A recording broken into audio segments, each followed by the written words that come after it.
320 से 550 ईस्वी, इतिहास का वो दौर जिसे गुप्त साम्राज्य का समय कहा जाता है। और जानते हैं, इसे अक्सर भारत का स्वर्ण युग भी कहते हैं। लेकिन ये बहुत बड़ा दावा है ना? मतलब किसी दौर को स्वर्ण युग कहने के पीछे कोई सबूत भी तो होना चाहिए। आखिर वो कौन सी बातें थीं, कौन सी उपलब्धियां थीं जिन्होंने इस दौर को इतना सुनहरा बना दिया? चलिए आज इसी सवाल का जवाब ढूंढते हैं।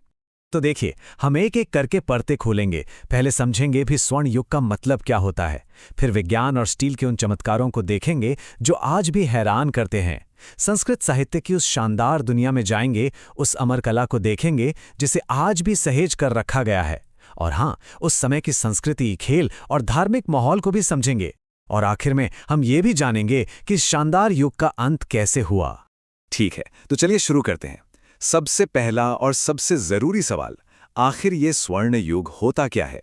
देखिए, सीधे शब्दों में कहें तो गुप्त वंश के समय यानी 320 से 550 ईस्वी के बीच का जो दौर था, वो काफी खुशहाली और समृद्धि का था। और जब समाज में खुशहाली होती है तो कला, विज्ञान और साहित्य जैसे क्षेत्रों में जबरदस्त तरक्की होती है। बस यही इस स्वर्ण युग का आधार था। अब स्वर्ण युग के पहले और शायद सबसे ठोस सबूत की ओर बढ़ते हैं, यानी विज्ञान और धातु की कारीगरी में वो कमाल की तरक्की जो उस जमाने में हुई। और इस तरक्की के पीछे एक बहुत बड़ा नाम है, एक ऐसा जीनियस जिसने दुनिया को देखने का नजरिया ही बदल दिया। आर्यभट्ट, एक महान गणितज्ञ और खगोल शास्त्री। जरा सोचिए, उनके विचार कितने क्रांतिकारी थे। उन्होंने शून्य यानी जीरो का कॉन्सेप्ट दिया, जिसके बिना आज का गणित और कंप्यूटर साइंस सोचना भी नामुमकिन है। उन्होंने पाई की वैल्यू का हिसाब लगाया, और तो और उन्होंने ये भी बताया कि पृथ्वी अपनी ही धुरी पर घूमती है, और ये भी कि पृथ्वी सूरज के चारों ओर चक्कर लगाती है। इतना ही नहीं, उन्होंने पृथ्वी और सूरज के बीच की दूरी का जो अनुमान लगाया था, वो आज के हिसाब से भी कमाल का सटीक था। और ये सिर्फ थ्योरी नहीं थी। आज हम जो 10 के बेस वाली नंबर सिस्टम इस्तेमाल करते हैं ना, 1, 2, 3, 4, इसका सीधा नाता उसी दौर में विकसित हुई भारतीय अंक प्रणाली से है। अच्छा, अब विज्ञान से थोड़ा हटकर इंजीनियरिंग के एक चमत्कार की बात करते हैं। दिल्ली में एक 7 मीटर लंबा लोहे का खंभा है। पता है इसमें खास क्या है? ये पिछले 1600 से ज्यादा सालों से खुले आसमान के नीचे खड़ा है और आज तक इसमें जंग नहीं लगा है। तो समझने वाली बात यह है कि ये कोई इत्तेफाक नहीं है। ये उस दौर की धातु कला यानी मेटलर्जी की बेमिसाल कारीगरी का एक जीता जागता सबूत है।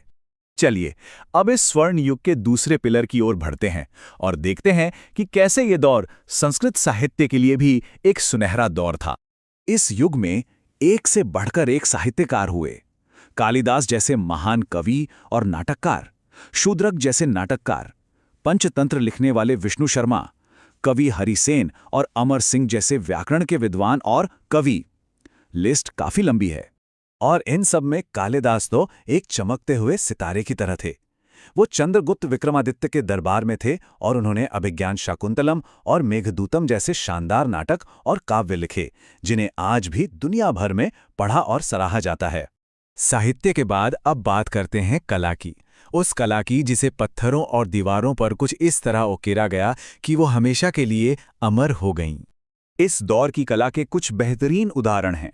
उत्तर प्रदेश में देवगढ़ का दशावतार मंदिर, अजंता और एलोरा की गुफाओं में बने शानदार चित्र, और सुल्तानगंज से मिली 7.5 फुट ऊंची बुद्ध की कांस्य की मूर्ति। इतना ही नहीं, जिसे हम आज क्लासिकल इंडियन संगीत और नृत्य कहते हैं, उसकी जड़ें भी इसी दौर से जुड़ी हैं। देवगढ़ का ये जो दशावतार मंदिर है ना, ये आज भी मौजूद सबसे पुराने हिंदू मंदिरों में से एक माना जाता है, और ये उस समय की वास्तुकला यानी आर्किटेक्चर का एक लाजवाब नमूना है। और अजंता की गुफाओं के अंदर जो पेंटिंग्स हैं, वो तो बस कमाल हैं। वो जातक कथाओं के जरिए महात्मा बुद्ध के जीवन की कहानियां बताती हैं। मतलब ये कला और कहानी का एक अद्भुत संगम है। अच्छा, अब बात करते हैं संस्कृति, खेल और उस समय के धार्मिक माहौल की, जिसने एक ऐसे खेल को जन्म दिया जिसने पूरी दुनिया को जीत लिया। हम बात कर रहे हैं शतरंज की। माना जाता है कि आज के चेस का जन्म इसी दौर में हुआ था।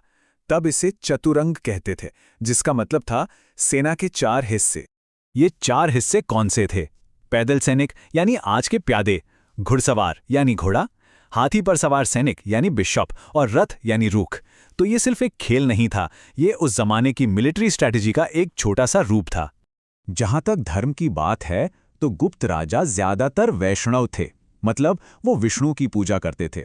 लेकिन इस दौर की सबसे बड़ी खासियत थी धार्मिक सहनशीलता। उन्होंने बौद्ध और जैन धर्मों को भी पूरा सम्मान दिया और उन्हें आगे बढ़ने में मदद की। उस दौर की शानदार बौद्ध कला इसका सबसे बड़ा सबूत है। लेकिन जैसा कि होता है, हर कहानी का एक अंत होता है। हर चमकते सूरज को एक दिन ढलना होता है। तो चलिए देखते हैं कि इस महान साम्राज्य का पतन कैसे हुआ। इस पतन की शुरुआत स्कंदगुप्त के समय में ही हो गई थी। हूणों से लगातार हो रहे युद्धों ने साम्राज्य का खजाना खाली कर दिया था। फिर 6ठी शताब्दी आते आते हूणों के हमलों ने गुप्त साम्राज्य की पकड़ को बहुत कमजोर कर दिया।